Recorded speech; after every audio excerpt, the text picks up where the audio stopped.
First of all, thank you very much, Scope, for arranging this session and inviting me for this talk.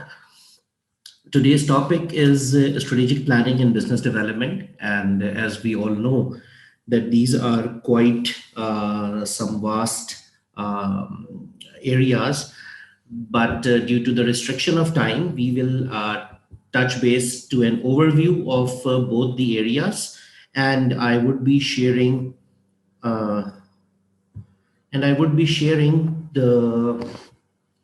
real-time examples with respect to healthcare industry in both the strategic planning and business development domains. Okay, I would like to start with my quick introduction. Nabeel Ahmed Malik, that's my name. I've done my MBA in international marketing, and overall, I have 22 plus years of experience in marketing, business development, and strategic planning. I joined Shifa International Hospital back in 2012 in the marketing department, which was under the strategic planning and business development division. And currently, I am serving as the director for project development and advisory in one of the subsidiaries of Shifa, which is Shifa Development Services. At the same time, I am the project director for one of our upcoming projects, which is Shifa Pan African Hospital, located in Dar es Salaam, Tanzania.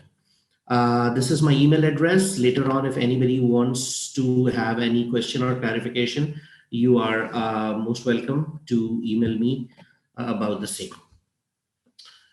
Okay, so we would like to let's start with this quote from Abraham Lincoln. Give me 6 hours to chop down a tree, and I will spend the first 4 sharpening the axe. Now, if you observe, the objective here is to chop down a tree, and the resource that he has is an axe, and the time frame which is allowed is 6 hours. And the strategy that he is implementing here is that he would spend the first 4 hours sharpening the axe. So this is by far the best example of strategic planning in my words. You need to know your objectives, you need to know your resources, you need to develop a plan, a strategy with which you want to achieve your objectives using the available resources. So if we look at it, then what is strategic planning? By theory, strategic planning is the art of creating specific business strategies, implementing them, and evaluating the result of executing the plan, which is in relation to companies' overall long-term goals or desires. So strategic planning is not just a macro level process, but it is a micro level process as well. It starts at the macro level with the company, drill down to the strategic plans with, in line with the company's strategic plan for the departments and divisions, and further lower down to the individuals. So strategic planning process, it's essentially a list of steps that all the managers should follow to complete a strategy within a company. The components of the planning process includes data analysis, strategy formulation, along with implementation and monitoring. Although a few people think that it requires a great patience and it can be challenging, but there are numerous examples that shows that how businesses have been successful using this approach. Most important thing in the strategic planning is to know where you are and to know where you want to go.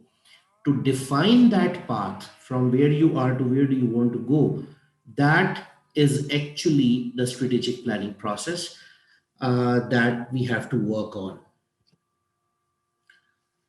So as I described you, identify your strategic position, gather people and information, perform SWOT analysis, formulate a strategic plan, execute it, and then constantly monitor performance. Now, identification of strategic plan it actually derives from the mission statement and vision of the firm where they are. Strategic planning process in any corporate sector, it starts with the board of directors. The board of directors need to identify that where we are right now and where do we want to go. Be it be a financial objective, which is increase in revenue or increase in profits, be it be a qualitative accomplishment, be it be introducing new services, products to your service lines. So the very first thing that you want, which is that where do you want to go?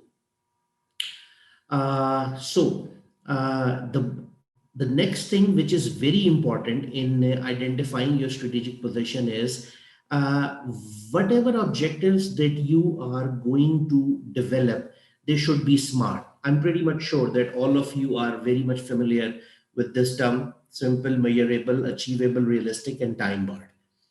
uh, Consider your mission, values, and work culture.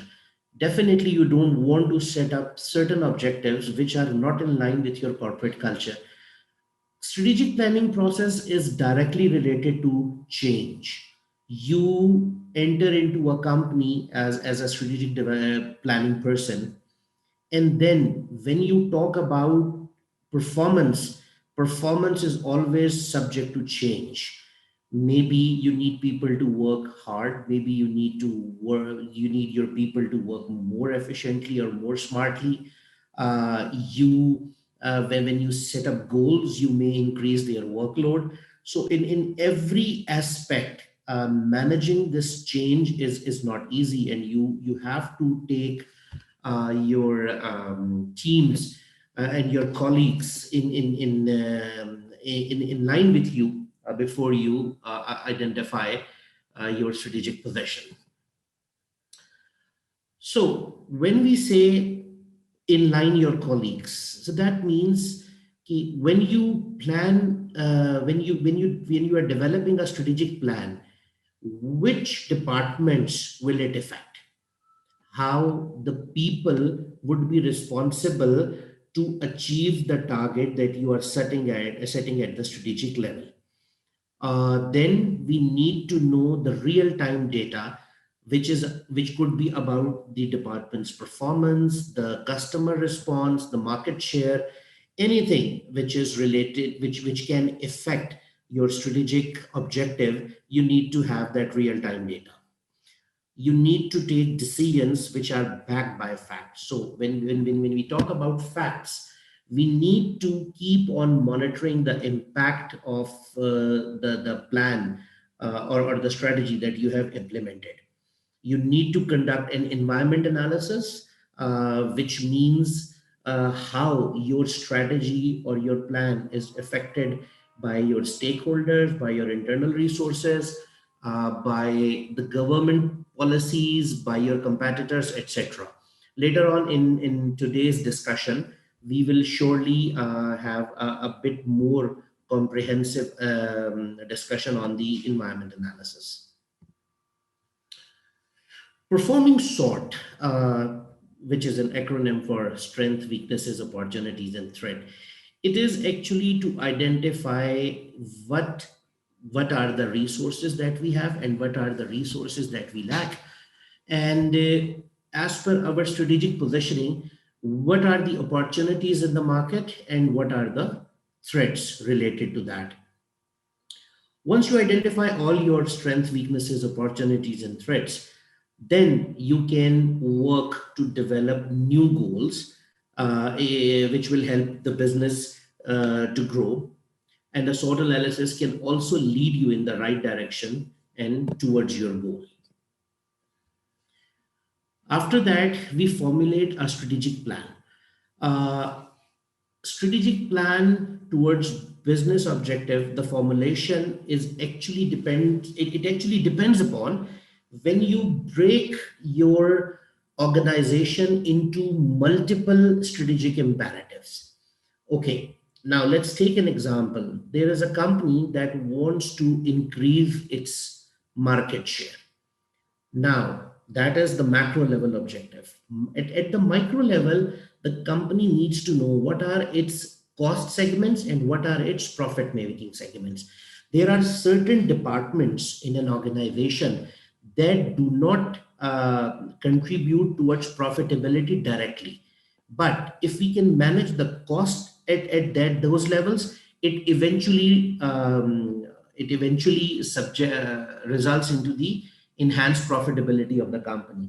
And then there are departments which are actually dealing with the direct sales or customers, means they have a direct impact on the profitability. So when we make a strategic plan, it's not only that we planned how to increase our sales, but we also work on how to manage our costs to increase the overall profitability. We need to determine which initiatives have greater impact on the business, which initiatives help us improve our position, and which initiatives should be performed, should be put in front of the line. What do we need to do first? Timing is very important. Maybe at one plan to increase the sales, you have to increase the cost. So we cannot simply put the cost cutting measures on the front, but maybe on some other fronts, we have to manage the cost first and then increase the sales. So this is what we learn while we need to learn while we are formulating a strategic plan. And then you execute your strategic plan. You need to define system-wide goals. When we say system-wide goals, that means company-wide goals.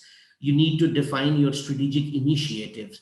You need to nominate operating teams. You need to define strategic operating plan for each team. And you need to define the strategy projects within the teams.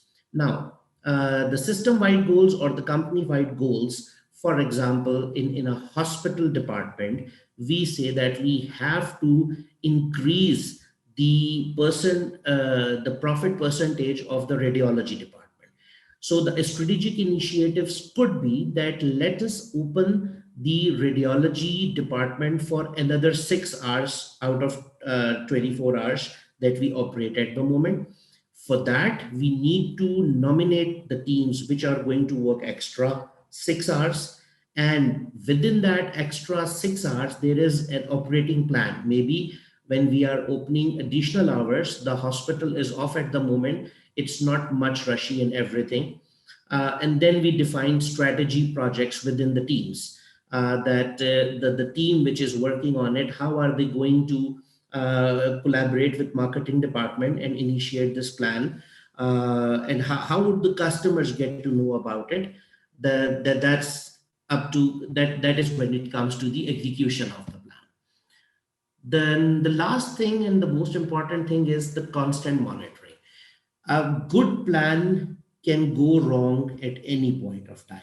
A good manager keeps on reviewing the performance at a regular interval, so that if there is an intervention which is required, or if you need to change your path a little bit, you should do it before it's too late. Uh, so in order to explain all these planning process steps properly, let me share with you a real-time example. We did the strategic planning process at the Shifa International Hospital. So how we did it and what was our approach, let me share it with you. So this will give you more clear idea of the strategic planning process. We started the strategic planning at the board level. We aligned the board first. We sit with the board and we ask them that what is it that you want to do? What is the mission? What is the vision of this organization? What are your core values you believe in that are the success factor for Shifa International Hospital? And then we actually divided the hospital into strategic imperatives.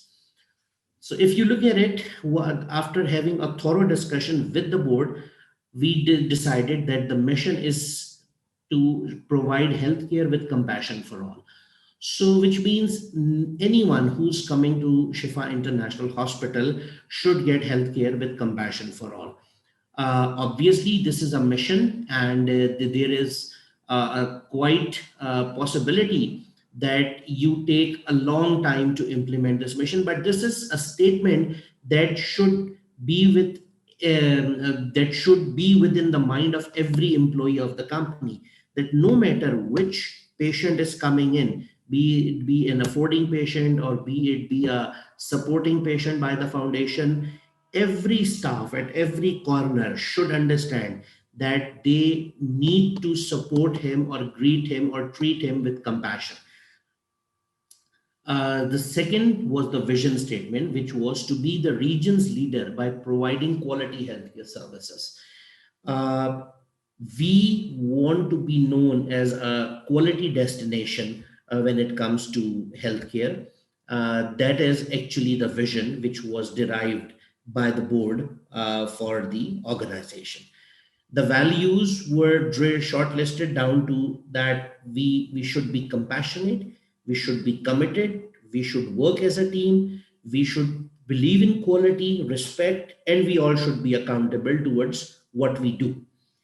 So at the end, we divided the organization into four strategic priorities. First one was physician partnership and enhanced clinical quality.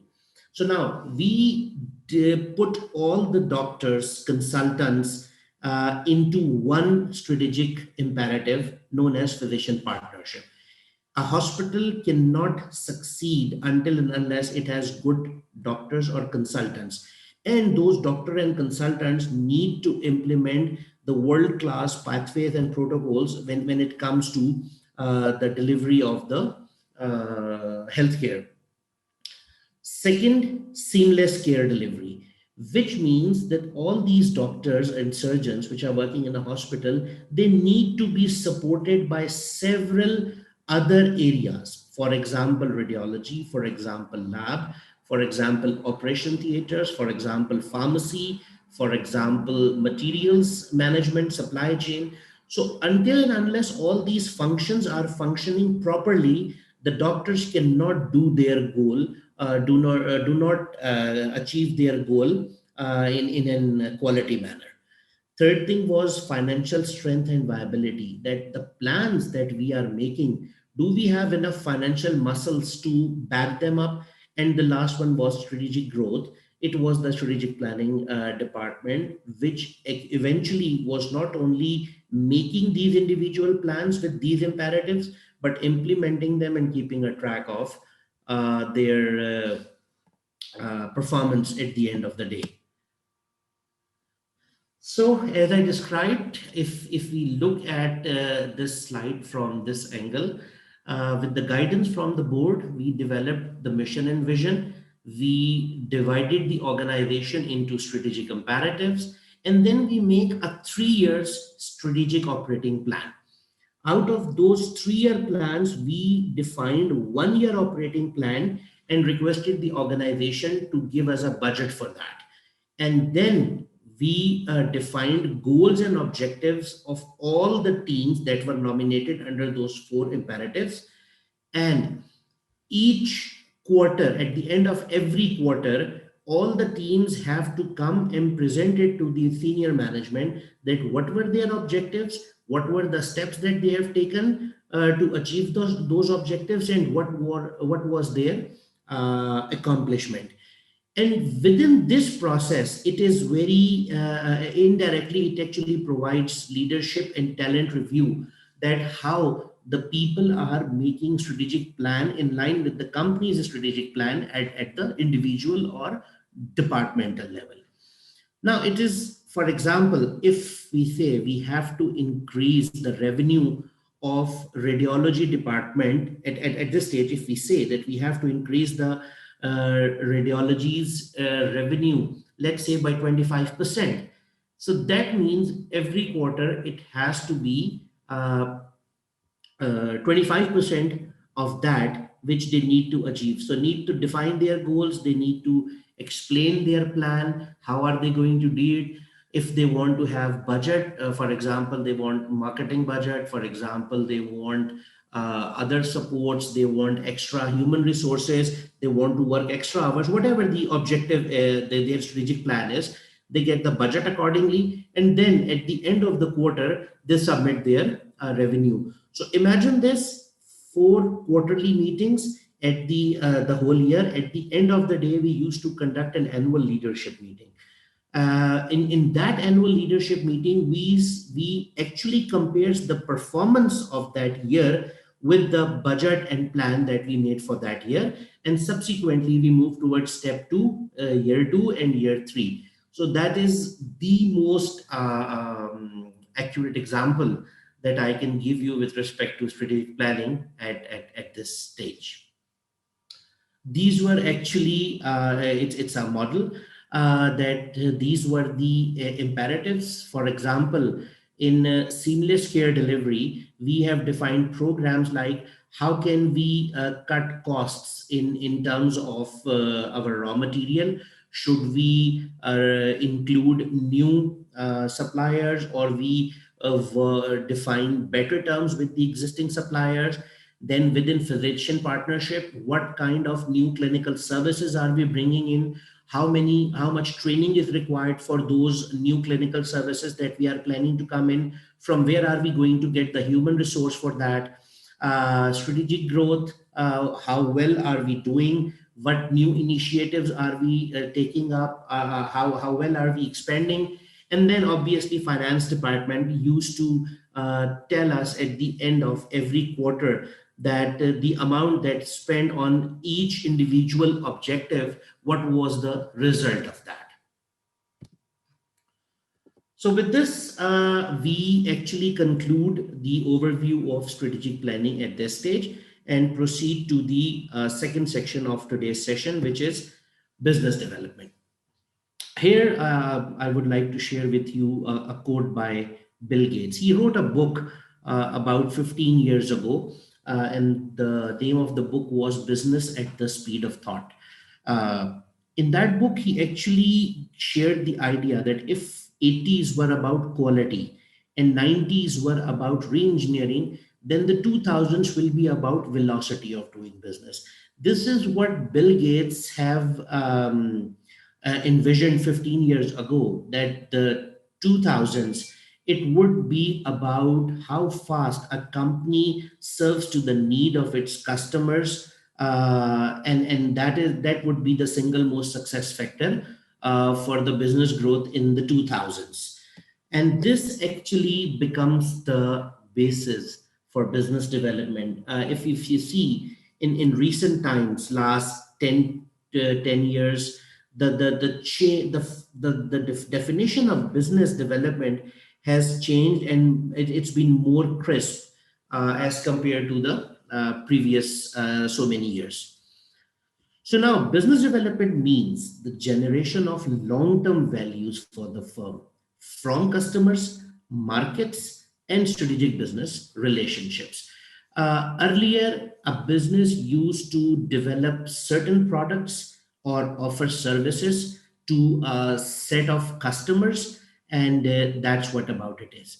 But these days, if you see, the businesses are actually focused on long-term value that they earn from the loyalty of the customers. The cell phones all of us are using, why do we stick to one service provider?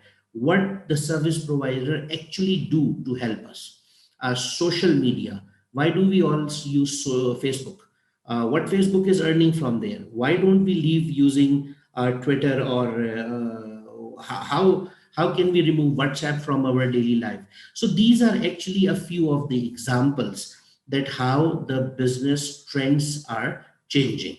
You don't buy WhatsApp, you don't buy Twitter, you don't buy Facebook, but yet they are the most important tools in your daily life at the moment.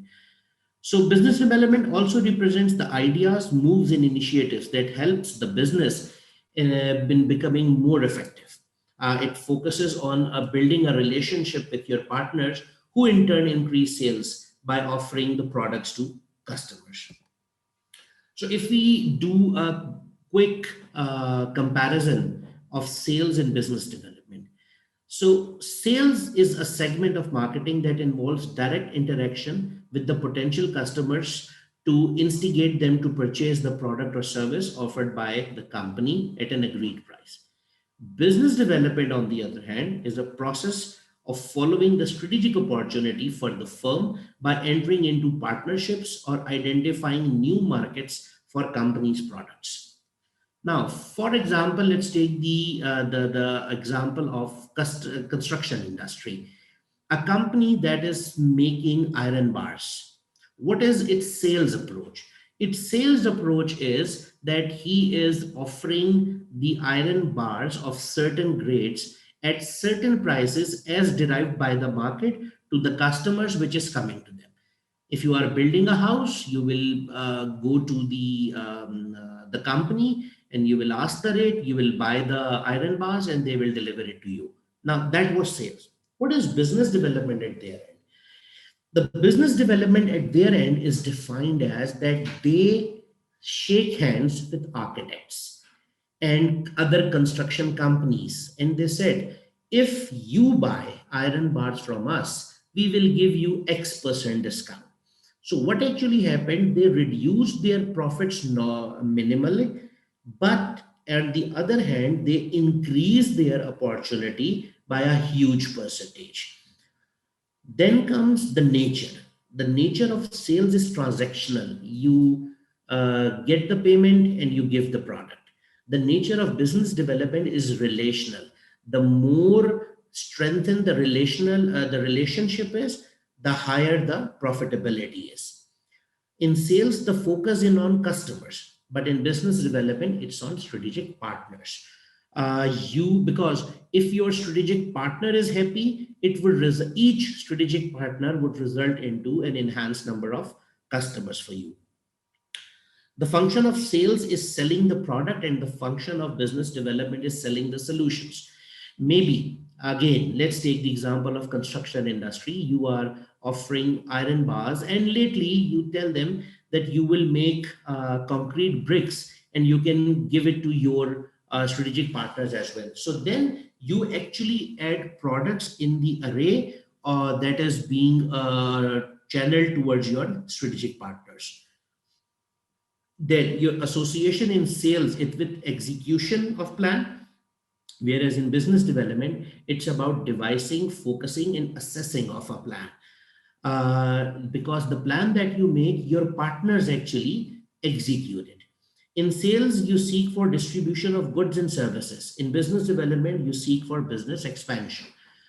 You are working, you are producing something in Pakistan, yet you find a partner in, let's say, Turkey, and you start offering your goods to the Turkish market through your business or strategic partner. And the time horizon for sales is short term, whereas in business development is long term. How at the end of this section, I will also give you a real life example from healthcare industry about the difference between sales and business development. What are the responsibility of a business development person? Number one, identify and qualify leads. Who could be your strategic or potential business partners, no matter which industry you are working in? If you are in the business development function, you need to think and assess that who are the people who have the market share, who have the financial muscle, and above all, who have the intention to collaborate with someone in order to enhance the business for each other. Then we have okay, in between, there is a question by Mr. Hassan Saeed. He said, is sales part of business development? I personally disagree with it. To me, sales is a different function and business development is a different function. Sales could be termed as a function under business development, but it is a totally independent function in any company. Getting back to the topic, responsibilities. You have to identify and communicate with prospects. If you see in sales, you have a sales pitch. In business, you need to have a business relationship. Relationships cannot be made overnight or at a defined period of time. You need to know your business partner. You need to know its preferences. In short, you need to know each and everything about them in order to satisfy their concerns. Then proactively seek new business opportunities.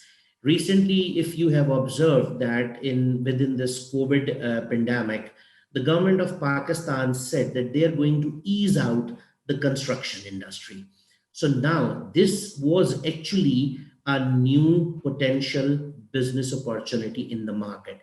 A good business development executive need to come up with a plan instantly how he can or she can shake hands with the concerned industries and get maximum benefit of this business opportunity.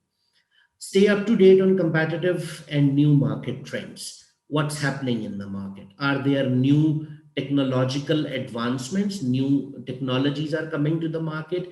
Is your competitor has introduced a new array of product? And then the business development person obviously reports to development slash corporate heads, because this is a policy making thing or a strategic planning level decisions, the data which helps to or supports the strategic planning process. And then it promotes satisfaction and loyalty. That is how you gauge the performance of your business development department. Yes, the numbers are there, but more importantly, how satisfied your partners are with you, or how loyal they are with you. That is the true gauge of what the business development executives are doing. Next is, what are the to-do list? What is the to-do list for business development people? You always need to have ideas, new ideas, creative ideas with respect to how can you innovate your network. Uh, for example, social relationship building. Do you want to define one day in a quarter in which you would like to have a lunch or dinner meeting with your business partners? Let's say yes. Then why would your partners come to the same kind of lunch or dinner every quarter? So how can you innovate that session? How can you call them up socially and have a discussion about business with them as well? Then offer consultations. You need to be a part of your partner's institution, and you need to help him out with his other issues. For example, there is a person with whom I have joined hands with respect to referral of construction prospects. So it needs helps with the financial side or the business side of his business. I should be I should be able to offer him consultation to help him out in that regard. You need to provide real-time demos of the solution that you are offering. You actually have to nurture your prospects. Business development is never a short-term thing. It's a long-term process. Let's say the two persons, they met with each other and they have a desire to achieve a common goal. Yet there are certain steps, about 6 to 8 steps, which we define as the business development process, that needs to be completed now on merit. And how quickly you complete those steps is how quickly you realize your business. You have to provide several type of contents. For example, if you are selling a cell phone, all you need to provide is the technical specifications for the phone. But if you want to join hands with someone and share its production, then obviously you need to share a lot more content with your business partner rather than your customer. And then finally is communicate with marketing. Your marketing department should use the strengths that you are going to launch in the market in their routine publications. So the business development process, as we discussed, it to me, I based on my experience, what what is the service that you are looking for, and who is going to provide you that service, or what is an existing industry segment, and how can you join hands with them and give them a strategic advantage. Number two, you have to develop an expression of interest. This is where you develop a very short, concise, to the point document that you send to your potential partner, expressing your interest, your strengths, and how your partner can benefit out of it. If he likes it, he would issue you an RFP, which is also which is the short form for request for proposal.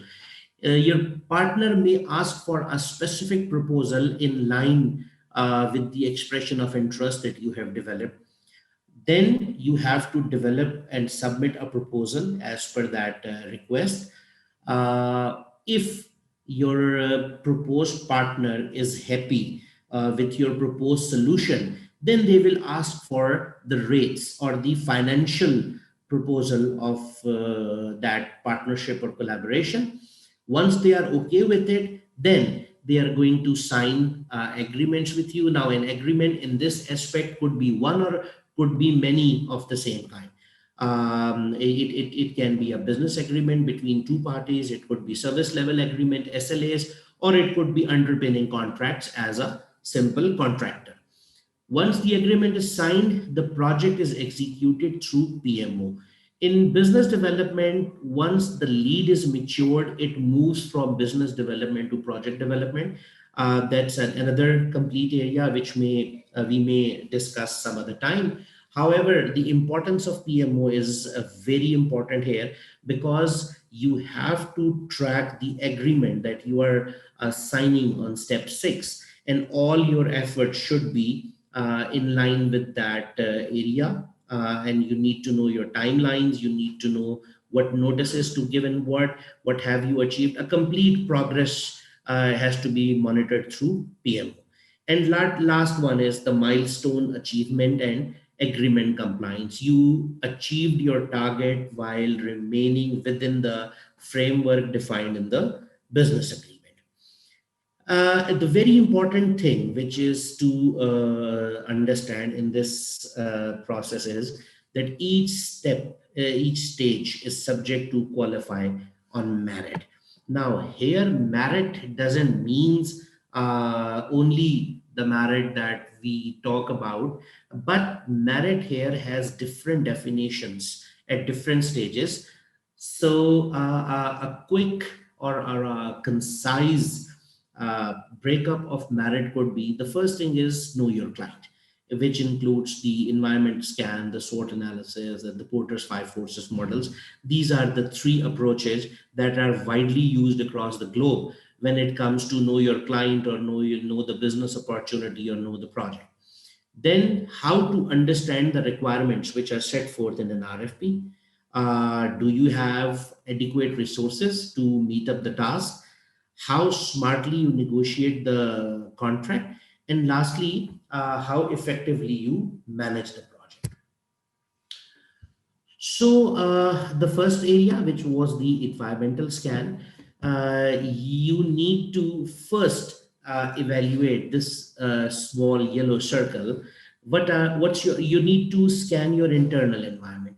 What is the structure of your organization? What is the culture of your organization? And what are the resources you have in your hand?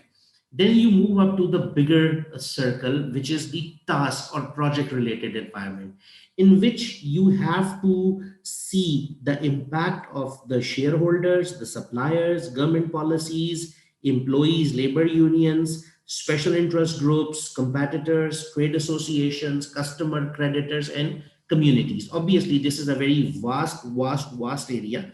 You may not have all these impacts on any project. You may have a few or maybe one of them. But as a business development person, it is your job to implement the impact of each of these segments on the proposed project, or indirectly to your existing business. And then outside this, which is the overall market, you need to see the impact of socio-cultural forces. You need to look at the political legal forces. You need to look at the technological forces, or you need to see the economic forces. For example, if you are proposing a solution to a proposed projects, your proposal or your idea, can it be implemented economically? Maybe you are proposing to have some kind of a plant imported for that, which is not financially viable for the project to achieve. Or maybe you are tending to work in an area where the socio-cultural limitations are there with respect to outsiders coming into that territory and working. So as a business individual, you have to look at all these angles from a very in-depth perspective. Secondly, as we discussed in the strategic planning section as well, SWOT. SWOT is a very quick and doable analysis which we should be implementing at all the levels. So if you see strengths and opportunities, they are helpful to achieve the objective. And weaknesses and threats are the pointers which are harmful to achieve the objective. Now, when we see objective, in this case, it's the particular project that we are talking about.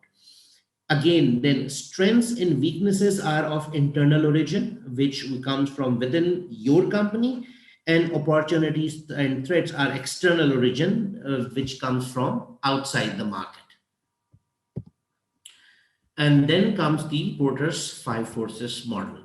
Uh, Basically, in this, sorry about that, you have to analyze the project or the proposal in terms of these five areas. Threat of new entrants, bargaining power of buyers, bargaining power of suppliers, threat of substitute products, and then rivalry among existing competitors. For example, when we talk about threat of new entrants, what are the barriers of entry to the proposed industry that you are going in? What are the economies of scale? What are the brand loyalty metrics? For example, the customer, are they very much loyal to the existing brand? If so, then your market penetration strategy needs to be a lot tougher and different. Capital requirements. If you look at the data, you will come to know that mobile phones are something which are very much in demand these days. So yes, it's a very good idea to provide cell phones, but do you have enough capital to set up a cell phone manufacturing plant, etc., etc.? What are the impacts of government policies on the area that you are going in? And then again, bargaining power of buyers. What are the number of customers in the market that you are going in? For example, they are very few, then they have a very high bargaining power. But what is the size of their order? Does they, for example, maybe there is a customer that can actually impact 60, 70, or 80% of your production. Obviously, that makes his bargaining power very high. What is the difference between various competitors? What is the price sensitivity involved? Does a very slight change in per unit price going to cause a huge impact at the overall order? This is the area that helps you identify to that. Bargaining power of supplier. How many suppliers for the raw material are there? What are their uniquenesses? Somebody gives you quality, somebody gives you delivery in time, somebody gives you warehouse on-site support services. So each of these attributes, they actually contribute towards the success of your business model. And then obviously threat of substitute products. What are the substitutes available? At what price are they available? What is the performance of those substitutes, etc., etc.? So these are the three models that we discuss or we should keep into consideration while knowing our client or project or the area that we are going in. After that, it comes understanding the RFP. It is very important for a business development person to understand the request for proposal. How we should do it is that you read thoroughly and make sections. For example, journal information required, technical information required, and financial information required. Then the second advice is that you should read it again and again and again. Again, if you have 6 hours to chop down a tree, spend 4 in sharpening the axe. Once you thoroughly read it and segmented all the information into various segments, then start holding inter and intra-departmental meetings on those requirements. For example, you need to sit with your finance department because the RFP requires you to submit 10% of your proposed price as the performance guarantee.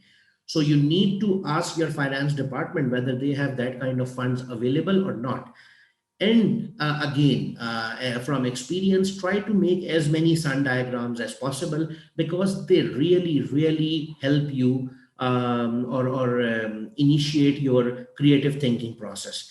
And most importantly, define a prior proposal development timeline so that you just don't get dragged into these discussions, and you should be able to submit the proposal within the defined timeline. Then comes adequate resource availability. You need to see, because when you work in a smart organization, you do not have too many people, but then you need to ask yourself, what kind of a model have you implemented in your organization? Is it a specific role versus changing role model? For example, in my organization, the hierarchy includes the project director, and under them there are various project managers, and within them the project teams. But at the same time, a person who is working under me as a project manager on project one can be the project department on project two, and I would be serving as project manager under him on the second project, so which is the changing role model. So you need to see that with the changing role model, you get more, you can get more from the existing resources. Then you have to have a resource per project timeline, that your existing resources, how much time are they giving on your existing projects and how much time can they still be utilizing on the new projects. You need to define real-time role-specific trainings. Each person in your organization should get training for the various roles that are being offered in your organization. And you need to use your free period for this resource development. For example, 2 or 3 of your ongoing projects are closed and the new projects is expected to initiate in 2 to 3 months. Then this time should capacity building or resource development of your existing resources or to hire new resources. Smart contract negotiation. Contract is nothing but risk mitigation, that you actually draft a contract to mitigate your risks.